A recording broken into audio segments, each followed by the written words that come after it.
Welcome you all. मैं हूं संदीप चौधरी। आज हम बात करने वाले हैं जियो टेक्निकल इंजीनियरिंग के लेक्चर नंबर 3 के बारे में। इससे पहले हमने सिलेबस डिस्कस किया था। उसके बाद में जो उसके टाइप्स थे सॉइल के, कौन कौन सी टाइप की सॉइल होती है, मेड मोनोलाइट, ब्लैक कार्टन सॉइल या जितने भी टाइप्स है वो देखे थे। उसके बाद में हमने इसकी इंडेक्स प्रॉपर्टीज देखी थी, जिसमें बॉयड रेशियो क्या होता है, हमारा यूनिट वेट का रिलेशनशिप क्या है किसी के साथ में। तो ऐसे वो देखा था। आज का जो लेक्चर है हमारा लगभग 20 से 25 मिनट का होने वाला है, जिसमें हम बात करेंगे सॉइल स्ट्रक्चर्स की और क्ले मिनरोलॉजी की बारे में। ठीक है। तो देखिए स्ट्रक्चर क्या किस किस टाइप का होता है सॉइल। सॉइल का स्ट्रक्चर देखिए, सिंगल ग्रेन्ड होता है, डिस्पर्ज होता है, फ्रैकुलेंट स्ट्रक्चर होता है, कंबाइंड स्ट्रक्चर होता है और एक और होता है जिसका नाम है हनीकॉम्ब स्ट्रक्चर। ठीक है। और देखिए ये कौन कौन सी सॉइल में पाया जाता है ये भी दिखाऊंगा आपको, ये भी बताऊंगा कि किस किस टाइप का होता है ये दिखने में, वो भी दिखाऊंगा आपको। देखिए सॉइल ग्रेन्ड स्ट्रक्चर ये क्या होता है, देखिए कौन कौन सी सॉइल में होता है। कोर्स कोर्स सैंड में और ग्रेवल में। ठीक है। हनीकॉम्ब स्ट्रक्चर ये पाया जाता है आपका फाइन सैंड और सिल्ट में। फ्लैकुलेंट स्ट्रक्चर और डिस्पर्ज स्ट्रक्चर, ठीक है, ये दोनों आपके पाए जाते हैं क्ले के अंदर। ठीक है। ये दोनों क्ले में मिलते हैं। कंबाइंड स्ट्रक्चर जो है हमारा मिक्स सॉइल में मिलता है, सॉइल मिक्सचर में मिलता है। ठीक है। जिसमें अलग अलग टाइप की सॉइल होंगी तो उसमें कंबाइंड स्ट्रक्चर भी देखने को मिल जाता है। और ये जो फ्लैकुलेंट स्ट्रक्चर है वही रिस्पॉन्सिबल होता है जिसकी वजह से हमारी क्ले जो है ज़्यादा श्रिंक करती है और ज़्यादा स्वेल कर लिए थोड़े से वाटर की चीज पे। ठीक है। अब ये दिखाऊंगा कैसे, क्योंकि देखिए इसमें क्या होता है क्ले में, जो फ्लैकुलेंट स्ट्रक्चर है इसमें चार्ज डेवलप हो जाते हैं प्लस माइनस, जिसकी वजह से ये श्रिंक और स्वेल करने में थोड़ा अलग प्रॉपर्टीज दिखाती है औरों के मुकाबले। ठीक है। देखिए पहला आता है जिसमें हमारा सिंगल ग्रेन स्ट्रक्चर। ये देखिए स्ट्रक्चर है हमारा सिंगल ग्रेन। ये नॉर्मल स्ट्रक्चर होता है जैसे हमारे किसी भी सॉइल का। तो ये दो टाइप का होता है, लूजेस्ट स्टेट में और एक होता है हमारा डेंसेस्ट स्टेट में। डेंसेस्ट स्टेट का मतलब क्या है, इसकी डेंसिटी ज़्यादा है और इसकी लूजेस्ट स्टेट वाली की डेंसिटी कम है। तो जो डेंस स्टेट में उसका यूनिट वेट ज़्यादा होगा या कम होगा, उसका यूनिट वेट ज़्यादा होगा, जो ये मैंने आपको बताया था। Density equals to mass per unit volume. ठीक है। और इसका ई मैक्स बताया था मैंने, इसका 0.91 लास्ट लेक्चर में बताया आपको। इसका ई मैक्स होगा 0.35, इसे चेंज कर लीजिएगा, यहाँ पे आएगा E max equals to 0.35, minimum नहीं होगा यहाँ पे। ठीक है। अब देखिए दूसरा आता है हमारा हनीकॉम्ब स्ट्रक्चर। हनीकॉम्ब स्ट्रक्चर देखिए कुछ इस टाइप का होता है। यहाँ पे इसके जो मैं ग्रीन मार्क कर रहा हूँ, यहाँ पे देखिए इनके वाटर स्टोर हो जाता है। और ये वाटर की अगर स्टोर हो गया और ये थोड़ा भी वाइब्रेट हुए हमारे, तो ये जो स्ट्रक्चर हुए डिस्ट्रॉय हो जाता है। डिस्ट्रॉय होने का मतलब ये है कि ये रीअरेंज हो जाते हैं इसके पार्टिकल्स, जिसकी वजह से इसका वॉल्यूम जो है डिक्रीज कर जाता है। किसकी वजह से कोलैप्स करेगा, इसका जो है वॉल्यूम डिक्रीज करेगा, वाइब्रेशन और इसमें अगर वाटर की अमाउंट ज़्यादा कर दें। ठीक है। तो देखिए very sensitive to vibration. Sensitive का मतलब क्या है, ये थोड़ा चेंज कर जाता है। वाइब्रेशन थोड़ा हुआ और ये चेंज कर, वाइब्रेशन कैसे होता है मैं आपको बताऊं। जैसे आपने देखा होगा रोड रोड जब कंस्ट्रक्शन होता है रोड का, तो हम वाइब्रेटर चलाते हैं, जिसकी वजह से क्या होता है हमारा उसका वॉल्यूम डिक्रीज कर जाता है एक तरीके से, और जो यूनिफॉर्मिटी आ जाती है। कुछ इस टाइप से ही हमारा हनीकॉम्ब स्ट्रक्चर में वाइब्रेशन का रोल होता है। देखिए decrease in volume due to vibration, vibration की वजह से इसका जो वॉल्यूम है डिक्रीज कर जाता है जिस टाइम में जिस सॉइल में ऐसा स्ट्रक्चर होगा।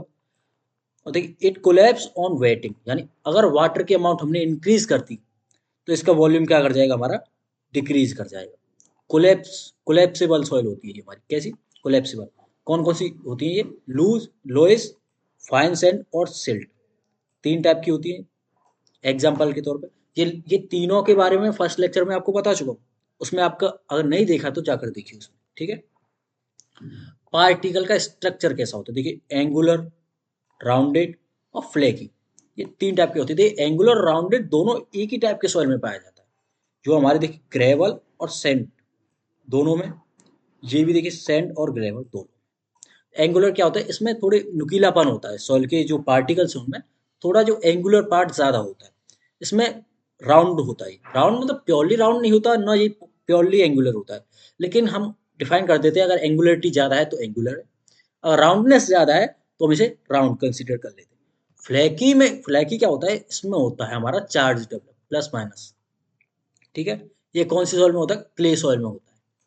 ठीक है, अब देखिए जो प्लस माइनस कैसे देखिए एक साइड पे सरफेस पे हो गया प्लस और दूसरी सरफेस पे हो गया हमारा, एक पे प्लस और दूसरे पे माइनस। ठीक है, अब क्या होता है देखिए इसका प्लस दूसरे के ऐसे माइनस से वो हमारा इंटरेक्ट करेगा और कंबाइन हो जाएगा। तो देखिए यहाँ पे बॉन्डिंग थोड़ी स्ट्रांग हो जाती है इन जगह पे। ठीक है, चार्जेस की वजह से प्लस माइनस ऐड होंगे इस जगह पे, एक का प्लस होगा दूसरे का माइनस होगा। ठीक है, तो जो मैंने ग्रीन कलर से मार्क किए एक दो तीन, इन जगह पे क्या होता है कि ये प्लस और माइनस कंबाइन करके थोड़ा इसको स्ट्रेंथ दे देते हैं। ठीक है, तो देखिए रिलेटिवली मोर स्ट्रेंथ, समझ में आया स्ट्रेंथ क्यों मिलती है, क्योंकि इसकी वजह से चार्ज की वजह से स्टेबल भी होते हैं चार्ज की वजह से। Edge edge to face orientation होता है, देखिए एक के एज पे प्लस है और फेस पे माइनस है, तो ऐसे ही क्या होता है इनके जो ओरिएंटेशन जो है फेस टू एज होता है, किसी का एज होगा तो किसी का फेस होगा, दोनों एक दूसरे से लिंक करेंगे, एज टू एज कभी लिंक नहीं करेगा, याद रखिएगा। एज टू एज कभी लिंक नहीं करेगा, ना फेस टू फेस लिंक करेगा, एज टू फेस करेगा ना, एक का एज होगा तो दूसरे का फेस होगा, मैटर नहीं करता है, किसी का कोई भी हो सकता है। इसमें क्या होता है नेट अट्रैक्शन, ठीक है, अट्रैक्शन फोर्स होता है देखिए प्लस माइनस की वजह से। ठीक है, तो फिर आता है हमारा फ्लैकी के बाद में आता है हमारा डिस्पर्ज स्ट्रक्चर। डिस्पर्ज स्ट्रक्चर क्या होता है, इसकी स्ट्रेंथ जो होती है हमारी लो हो जाती है। अब देखिए ये इसका देखिए प्लस प्लस हो गया यहाँ पे, अगर ऐसा स्ट्रक्चर है तो देखिए इसकी स्ट्रेंथ जो है लो हो जाएगी। ये भी क्या होता है हमारा क्ले में पाया जाता है, ये अनस्टेबल होगा क्योंकि ऊपर वाला स्टेबल था फोर्स की वजह से, यहाँ रिपल्सिव फोर्स है तो ये क्या होगा अनस्टेबल होगा। यहाँ पे देखिए रिपल्शन है और ऊपर वाले में क्या है अट्रैक्शन, क्योंकि देखिए दोनों प्लस प्लस है तो रिपल्शन होता है। अब ये मत कहिए कि दोनों मतलब थोड़े अमाउंट में इसका रिपल्शन शो जरूर करता है कुछ। और देखिए इसका फेस टू फेस ओरिएंटेशन होता है। अब इसी का देखिए आधा नाम मैंने बताया था आपको, अब देखिए इसका पूरा नाम बताता हूँ देखिए, रीमोल्डेड क्ले। हुआ रिमोल्डेड, रिमोल्डेड क्ले इसी को बोलते हैं डिस्पर्ज स्ट्रक्चर को। ठीक है, कब क्या होता है देखिए थिक्सोटोप थिक्सोट्रॉपी क्या होता है, the phenomena of regaining of strength with passage of time under constant water content is called thixotropy. यानी देखिए अगर हमारा डिस्पर्ज स्ट्रक्चर यानी रिपल्सिव स्ट्रक्चर बोल सकते हैं हम इसका, या अनस्टेबल स्ट्रक्चर है, उसमें थिक्सोट्रॉपी हुई। थिक्सोट्रॉपी क्या एक फिनोमिना है, कोई कुछ नहीं है ऐसा, केवल एक फिनोमिना है जिसमें क्या होती है हमारी सॉइल जो है स्ट्रेंथ रीगेन कर लेती है, उसी को बोलते हैं हम थिक्सोट्रॉपी। जैसे ही सॉइल स्ट्रेंथ अपनी रीगेन करती है तो वो हो जाता है हमारा फ्लैकुलेंट स्ट्रक्चर। यानी देखिए अब क्या होगा, इसको हम अगर स्ट्रक्चर थोड़ा भी वाइब्रेट कर दें, इसको थोड़ा भी अगर इसको हम चेंज कर दें तो ये जैसे ही चेंज होगा ये हमारा प्लस माइनस दोबारा इंटरसेक्शन हो जाएगा इसका, और ये क्या हो जाएगा हमारा फ्लैकुलेंट स्ट्रक्चर। डिस्पर्स से फ्लैकुलेंट होने में देर नहीं लगेगी इसे। अगर इसी की फ्लैकुलेंट स्ट्रक्चर की अगर हम रीमोल्डिंग कर दें तो वो क्या हो जाएगा हमारा डिस्पर्ज स्ट्रक्चर। ठीक है, रीमोल्डिंग की वजह से क्या होता है स्ट्रेंथ हमारी डिक्रीज हो जाती है। आप देख भी सकते हैं फ्लैकुलेंट से अगर रीमोल्डिंग की तो वो डिस्पर्ज हो गया, डिस्पर्ज यानी स्ट्रेंथ कम, क्योंकि रिपल्सिव फोर्स होगा। थिक्सोट्रॉपी की वजह से स्ट्रेंथ हमारी रीगेन करती है। ठीक, मरीन क्ले, मरीन मैंने बताया था आपको सी से रिलेट करता है ये वर्ड मरीन, तो मरीन क्या होगा सी वाटर। ऐसी क्ले जिसमें हमारा सी वाटर हो, सी वाटर का मतलब क्या हो उसमें हमारी सॉल्ट प्रेजेंट हो, सॉल्ट में क्या होता है plus minus charge, plus minus charge होगा तो जिसकी वजह से क्या होगा फ्लैकुलेंट स्ट्रक्चर हमारा डेवलप हो जाता है क्ले में, क्योंकि प्लस माइनस इसमें भी है और फ्लैकुलेंट स्ट्रक्चर में भी प्लस माइनस है, तो हमारा फ्लैकुलेंट स्ट्रक्चर हो जाता है क्ले वाला। समझ रहे हैं। अब लेक्स क्या होता है, लेक्स में होता है फ्रेश वाटर। फ्रेश वाटर होता है तो देखिए इसमें सॉल्ट नहीं होते हैं, ज़्यादातर सॉल्ट नहीं होते हैं, देखिए आइडली तो कुछ भी नहीं होता, लेकिन सॉल्ट मान लेते हैं कि हम नहीं होते, तो जिसकी वजह से प्लस माइनस चार्ज वाटर में डेवलप नहीं होते और इसका स्ट्रक्चर हो जाता है हमारा डिस्पर्ज, या फिर हम कह सकते हैं नेट रिपल्सिव फोर्स की वजह से इसका स्ट्रक्चर डिस्पर्ज स्ट्रक्चर कहलाता है क्लेस, जो लेक के लिए होती है इसका। अब देखिए यही बात है जो मैंने कही है अभी, the presence of salt in sea water and due to its alkaline in nature, salts act as flocculent agents. In marine clay has flocculent structure. तो देखिए यही है जो मैंने बताया आपको कि इसमें सॉल्ट प्रेजेंट होते हैं जिनके ऊपर होता है हमारा plus minus charge. Plus minus charge और फ्लैकुलेंट स्ट्रक्चर में भी प्लस माइनस होता है, जिसकी वजह से ये फ्लैकुलेंट स्ट्रक्चर डेवलप हो जाता है और ज़्यादा और स्ट्रॉन्ग हो जाता है। ठीक। मिनरल जो क्ले होती है, मिनरल्स क्या क्या होते हैं देखिए, रॉक मिनरल्स, क्ले मिनरल्स, कैंटोनाइट, कैंटोनाइट के बारे में आपको बता चुका हूँ। ठीक। और देखिए इलाइट, मोन्ट मोनोलाइट, इसके बारे में भी बता चुका हूँ। ये क्या, इसकी ये कहाँ होती है, इसकी वजह से क्या होता है, हॉलीसाइट। और इसका एक नोट है जिसके बारे में मैं बताऊंगा अभी आपको। और इतना करने के बाद थोड़ा सा और बचेगा इसमें। तो देखिए पहले आते हैं rock minerals, no surface activity like quartz, mica. ठीक। क्ले मिनरल्स में क्या होता है देखिए, हैव सरफेस एक्टिविटी, यानी रॉक मिनरल में कोई सरफेस एक्टिविटी नहीं होती, जबकि क्ले मिनरल्स जो हैं उनमें हमारी सरफेस एक्टिविटी होती है। जैसे कि कोहेजन बोल सकते हैं हम, केमिकल फोर्सेस बोल सकते हैं, इलेक्ट्रोस्टैटिक फोर्स भी हो सकते हैं। कोहेजन यानी एक जो सॉइल के पार्टिकल हैं, क्ले के पार्टिकल हैं, वो एक दूसरे के साथ बॉन्डिंग स्ट्रॉन्ग करते हैं। इलेक्ट्रोस्टैटिक फोर्स की वजह से स्ट्रॉन्ग होते हैं, हम ऐसे भी बोल सकते हैं। ठीक है। अब देखिए क्ले मिनरल्स में क्या क्या आता है, कैंटोनाइट, कैंटोलिलाइट, इलाइट, मोनोलाइट और हॉलीसाइट। ये केओलिनाइट क्या होता है देखिए, causes no swelling no shrinkage. Kaolinite में हमारी श्रिंकेज और स्वेलिंग नहीं होती। It is present in China clay. देखिए चाइना क्ले में ये हमारा जो मिनरल है हमारा केओलिनाइट, ये हमारा प्रेजेंट होता है। इसकी वजह से ना तो कोई स्वेलिंग होती है सॉइल, ना कोई श्रिंकेज होती है। जबकि देखिए मोंट मोनोलाइट की वजह से स्वेलिंग और श्रिंकेज दोनों होती है, जो कि होती है हमारी ब्लैक कॉटन सॉइल। ये डिफरेंस है इन दोनों में। ठीक है, क्योलिनाइट और मोंट मोनोलाइट में। ठीक है, use to make earthen wares utensils. Utensils बोलते हैं ये बर्तन। ठीक है, जो मिट्टी के बर्तन होते हैं चाइना क्ले का यूज होता है, जिसकी वजह से देखिए हमारे बर्तन पानी जो हम देखा होगा आपने, पानी का घड़ा जो है उसमें पानी भरने के बाद भी वो स्वेल और सिंक नहीं करता, क्योंकि वो चाइना क्ले से बना हुआ होता है, जिसमें नो श्रिंकेज नो स्वेलिंग होती है। ठीक। Elite causes causes medium swelling और श्रिंकेज। इसमें थोड़ी बहुत श्रिंकेज होती है, मीडियम बोल सकते हैं जिसे, और इतनी ही श्रिंकेज होगी तो इतनी ही स्वेलिंग भी होगी, क्योंकि देखिए पानी डालेंगे तो आप स्वेलिंग होगी, पानी रिमूव करेंगे, उसमें से वाटर रिमूव करेंगे तो वहां होगी हमारी श्रिंकेज। ठीक है, प्रेजेंट इन मोस्ट क्लेस। देख क्ले में मैंने आपको बताया है कि मेनली क्ले में क्या होता है, श्रिंकेज और जो हमारी स्वेलिंग की कैपेसिटी ज़्यादा होती है अधिकतर क्ले में। चाइना क्ले में नहीं है, लेकिन ये क्ले में है। मोन्ट मोनोलाइट में होगा, जहाँ जितना मोन्ट मोनोलाइट होगा उतनी ज़्यादा स्वेलिंग और श्रिंकेज होगी। तो देखिए causes large shrinkage and large swelling. ठीक है, present in bentonite clay, black cotton coil, sorry black cotton soil. ठीक है, हॉलीसाइड क्या होता है, ये सिमिलर होता है केओलाइट के। सिर्फ इसमें इतना ही जानने की जरूरत है। अब देखिए इसकी जो नोट्स है, नोट है कुछ, उसमें देखिए प्लास्टिसिटी किसकी ज़्यादा होती है। मैंने आपको प्रॉपर्टीज बताई तो आपको समझ आ जाना चाहिए।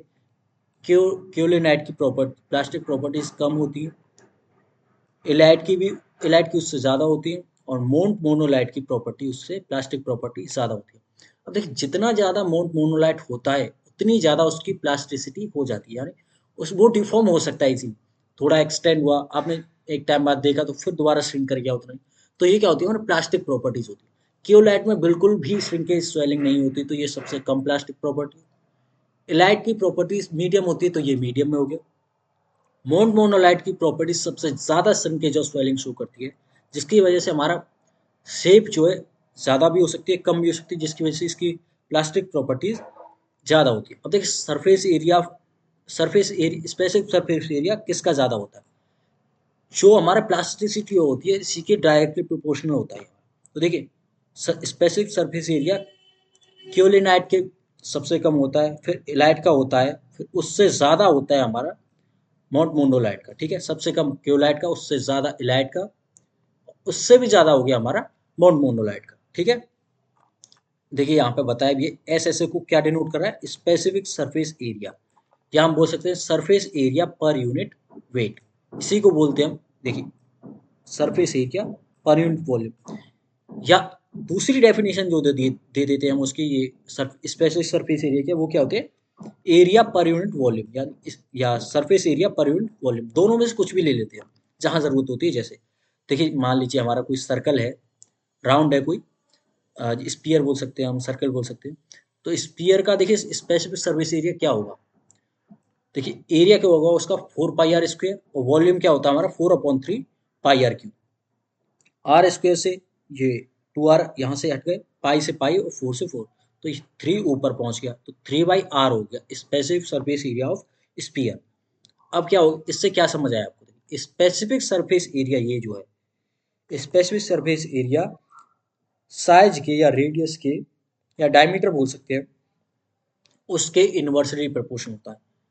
जितना हमारा साइज ज़्यादा होगा उसका सरफेस स्पेसिफिक सरफेस एरिया उतना ही कम होगा, ठीक। ग्रेवल में क्या होगा, देखिए साइज ज़्यादा होता है, स्पेस सरफेस एरिया ज़्यादा होता है, उसका लीस्ट स्पेसिफिक सरफेस एरिया होगा, क्योंकि देखिए साइज ज़्यादा होता है तो स्पेसिफिक सरफेस एरिया उसका कम होगा। जबकि क्ले में क्या होता है, इसका स्पेसिफिक सरफेस एरिया ज़्यादा होता है, क्यों, क्योंकि इसके पार्टिकल्स का जो साइज है बहुत छोटे छोटे होते हैं। मैंने आपको डिफ्रेंशिएट करके बताया कि 4.75 ग्रेवल होगा, उससे ऊपर होगा 4.75 से ऊपर जो होगा साइज उसका, वो ग्रेवल होगा। 4.5 से और 7.5 तक होगा तो वो हमारा सैंड में लाई करता है, ठीक है, 75 माइक्रोन तक। और 75 माइक्रोन से 2 माइक्रोन के बीच में होगा वो हमारा सिल्ट होगा। 2 माइक्रोन से कम होगा हमारा कोई पार्टिकल का साइज, वो क्ले होगा। फिर से सुन लीजिएगा, क्ले में 2 माइक्रोन से कम, सिल्ट में 2 माइक्रोन और 75 माइक्रोन के बीच में होता है साइज का पार्टिकल। सिल्ट और सैंड में होता है 75 माइक्रोन और 4.75 के बीच का पार्ट। और ग्रेवल क्या होता है, 4.75 से ज़्यादा जो भी साइज होता है हमारा पार्टिकल का साइज जो होता है सैंड के, वो हमारा ग्रेवल कहलाता है, ठीक है। तो एक क्ले का साइज छोटा है तो उसका स्पेसिफिक सरफेस एरिया ज़्यादा होगा, इस फॉर्मूले से भी समझते हैं। देखिए डिफ्यूज डबल लेयर वाटर, अरे वाटर की जो लेयर है वो डबल कैसे डिफ्यूज होती है, ये जाते हैं डिफ्यूज मतलब एक दूसरे दूसरे के ऊपर स्लाइड करती है, एक दूसरे के ऊपर रहती है। जैसे अगर ये मान लीजिए कोई हमारा क्ले का पार्टिकल है, उसके ऊपर होगी, देखिए दूसरे कलर से दिखाता हूँ आपको, ये इसकी वाटर की लेयर होगी एक, इसी के ऊपर एक और लेयर होगी, लेकिन ऊपर वाली लेयर जो इसका अट्रैक्शन फोर्स थोड़ा कम होता है पहली वाले के मुकाबले, लेकिन ये एक के ऊपर एक डेवलप हो जाती है, इसी को बोलते हैं diffuse double layer of water. और ये कहाँ होती है, देखिए क्ले में ज़्यादा होती है, क्योंकि देखिए क्ले में होने का चांसेस इसलिए ज़्यादा होता है क्योंकि देखिए इस पर डायपोलर लग रहा है वाटर प्लस माइनस चार्ज की वजह से, ठीक है। इस पे भी प्लस माइनस होता है, देखिए प्लस माइनस हो गया इस पे, तो इनकी वजह से ये डबल डिफ्यूज लेयर बनती है। देखिए कैसे, देखिए एक लेयर 1 हो गई ये, और लेयर हो गई 2 ये। अब पहली वाली जो है स्ट्रॉन्ग बॉन्डिंग करेगी, और दूसरी वाली की देखिए पहली वाली ये जो है इसकी स्ट्रॉन्ग बॉन्डिंग होगी, और इस वाले की होगी थोड़ी इसके मुकाबले वीक होगी, ठीक है। और देखिए जहाँ पे ये फर्स्ट नोट किया हमने, देखिए strongly held layer of water, देखिए स्ट्रांग हो गई इसकी पहले वाले की, सेकंड वाले की है loose held layer of water, यही बताया मैंने भी आपको। देखिए ऐसे जैसे कि क्ले का पार्टिकल है उसके वो चारों तरफ डबल लेयर डबल लेयर होगी हमारी, इसी को बोलते हैं डबल लेयर वाटर। ये क्ले पार्टिकल है अंदर वाला हमारा, और इसके आसपास जो बीच में बच रहा है ये होता है हमारा free water. Flow under hydraulic gradient, ये आपका यूनिट नंबर 4 में है, हाइड्रोलिक ग्रेडियंट सीपेज फ्लो में, ठीक है। ठीक है तो आपका हो गया आज का इतना ही है।